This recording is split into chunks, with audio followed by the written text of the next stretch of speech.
کوئی ایک صوفی صاحب ہوتے تو ہم بھی انہیں اپنی یادوں میں سمیٹ لیتے، لیکن ان کی ایک ذات میں بہت سی ذاتیں جمع تھیں اور انہیں کئی روپوں میں نے دیکھا، ہر روپ میں اچھے لگے۔ استاد تھے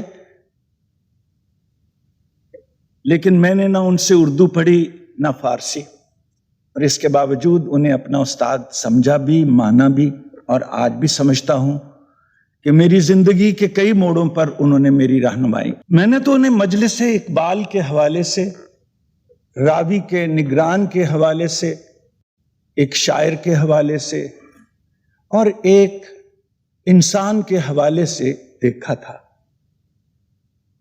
لیکن ایک سطح پر وہ صرف استاد نہیں تھے۔ جیسے پرانے استاد تھوڑے تھوڑے مرشد بھی ہوا کرتے ہیں، وہ بھی کچھ مرشدوں والی صلاحیتیں رکھتے تھے۔ عجیب سی بات آپ کو بتاؤں، میرے جگری دوست مظفر علی سید راوی کے ایڈیٹر تھے، اور ان کی خواہش ہوئی کہ صدیوں پرانا راوی کا سرورق بدل دیا جائے اور اس کا ایک نیا سرورق بنایا جائے۔ چنانچہ قرائے فال میرے نام پڑا۔ میں نے جب سرورق بنایا تو مجھے صوفی صاحب کی خدمت میں پیش ہونا پڑا کہ صاحب یہ نیا سرورق بنا ہے۔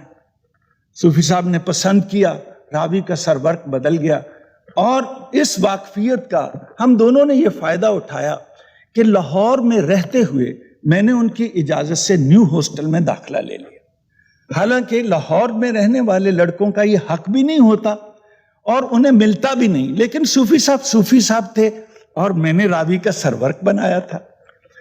دیکھیے، وہ استاد اس طرح کے تھے کہ کبھی انہوں نے اپنے علم کا روب طالب علموں پہ نہیں ڈالا، اور ہمیشہ اپنے ہم عصروں کے ساتھ تعلق رکھنے کے باوجود انہوں نے ہمیشہ نئی نسل کے ہونہار شاعروں، ادیبوں اور فنکاروں سے تعلق رکھا۔ یہ وہ شخص کر سکتا ہے جو پرانے کو بھی جانتا ہے اور نئے کو بھی جانتا ہے، جو روایت کو بھی جانتا ہے اور روایت سے بغاوت کی اہمیت کو بھی سمجھتا ہے۔ وہ ایک پل بن گئے تھے کئی نسلوں میں۔ ایک طرف ان کے اپنے استاد تھے A.S. بخاری جیسے، پطرس جیسے، ایک طرف ان کے ہم عصر تھے، وہ خود تھے، اور ایک طرف ہماری نسل تھی، اور وہ ان سب کے درمیان رابطے کا کام کر رہے تھے۔ اور اپنے علم کو کبھی انہوں نے نمائش کے طور پر کسی کے سامنے نہیں رکھا۔ علم کو وہ شیئر کرتے تھے، علم کو وہ یوں ہی چپکے سے آپ کی جیب میں ڈال دیتے تھے اور ذہن کی بجائے دل میں اتار دیتے تھے۔ تیسری حیثیت ان کی ایک لڑکے کی تھی۔ میں نے صوفی صاحب کو، شکل تو بالکل بزرگوں والی ہے، اندر سے بالکل لڑکے تھے۔ اختر الایمان کی نظم لڑکا کسی نے پڑھی ہو تو بس یوں سمجھیے کہ صوفی صاحب پہ اس نے لکھی تھی اپنے بجائے۔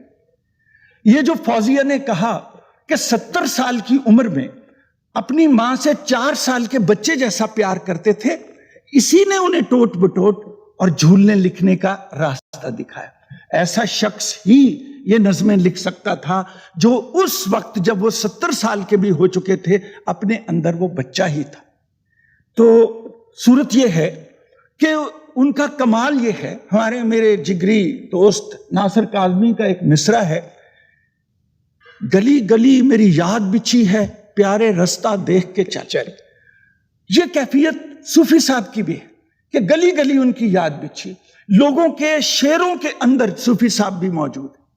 اور آخر میں عرض کروں گا کہ صوفی صاحب نے ایک ترانہ لکھا تھا تو وہ 1965 کے حوالے سے اس دور کے مجاہدوں کے لیے، اے پتر ہٹاتے نہیں وکتے۔